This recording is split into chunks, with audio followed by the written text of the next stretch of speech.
going on, Jerome's? So it was a pretty damn good run out for the Minnesota Vikings this week, and when it concerns the NFC North division, obviously, the Vikings getting the first win of the season on the road against the stupid Carolina Panthers. Harrison Smith, Justin freaking Jefferson, proving that they are indeed them.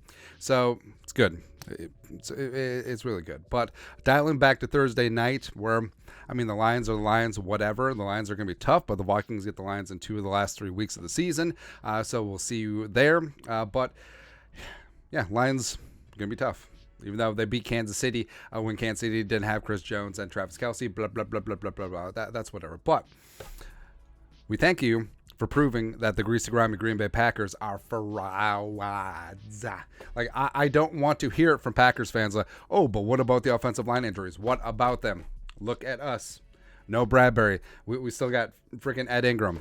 Darrisaw's been dinged up. He still has a little hitch in his giddy up. Do not care. But I love that Jordan Love got proven that he is a fraud. I love that the Packers defense got exposed. I love that Quay Walker made stupid decisions over and over again. And the Lions, whatever. We'll deal with them when we get there. But woo. Also, 34-20 wasn't even as close as this game was. It was 27-3 at halftime, man. It was beautiful. It was a thing of beauty. And of course, Amon-Ra, he did the Lambeau leap, and Packers fans dumped beer on him, and just like, I love Amon-Ra. So again, pride of USC, and I respect him. For my money, I think that he's the second best wide receiver in the division, behind Justin Jefferson, of course. So there you go. Also, on top of that, again, Schadenfreude is when you take pleasure in other people's pain. But when it comes to football, it's Schadenfreude, because everyone was all hyped up. Oh, Justin Jefferson. Oh, exercising the demons. Justin Fields. I said Justin Jefferson. But Justin Fields been.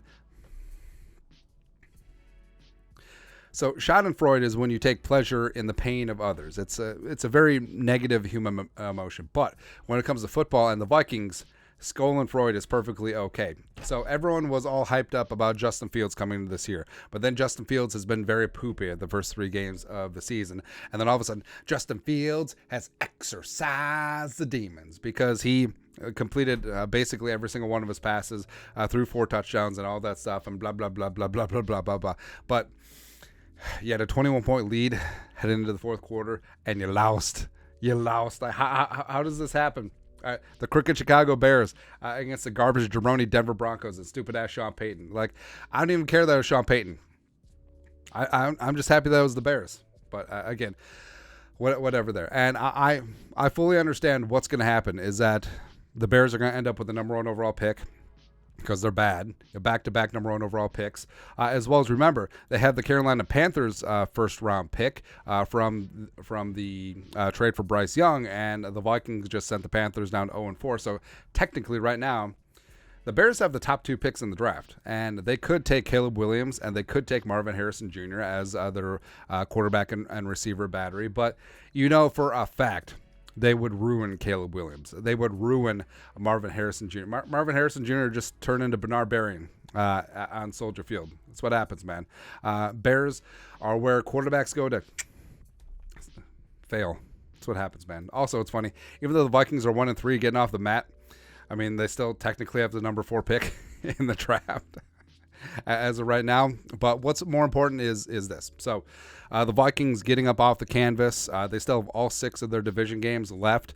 And, yeah, the scheduling-wise, it's going to be tough. You got Kansas City coming to your building in 3 weeks. You got San Francisco. But whatever. One game at a time. Take care of your business against Kansas City. And then you got the Bears next week, and then go from there, man. All right, so the Packers are frauds. The Lions... Lions are going to be tough, but again, we get them 2 out of the last 3 weeks of the season, and that could come down and decide the division. And I fully understand. It's like, now's the time to tank. Do you trust the Bears with a quarterback? I don't know, man. But yeah, the whole thing is like, but did the Eagles tank? Did the Chiefs tank? Did the toughest teams in the league? Did the Niners tank? Is that what's going on? Nah. So I'm keeping Skull alive, and we'll go from there, win the division, get yourself a home playoff game. Did not work out last year, but hey, this year's different. This year's different, man. And all of the games where the Vikings just gave it away now. They finally got one back in Carolina. And so at home, late window, let's shock the Chiefs, shock the world, and go from there, baby. That's right. But your thoughts are thoughts. Everything came up back to good for the NFC North division and the Vikings this week. Sure. Let us know your thoughts in the comment section below. Subscribe for daily Vikings takes. Don't support the work. Put a little something in the Venmo. But till next time, Skull, production value.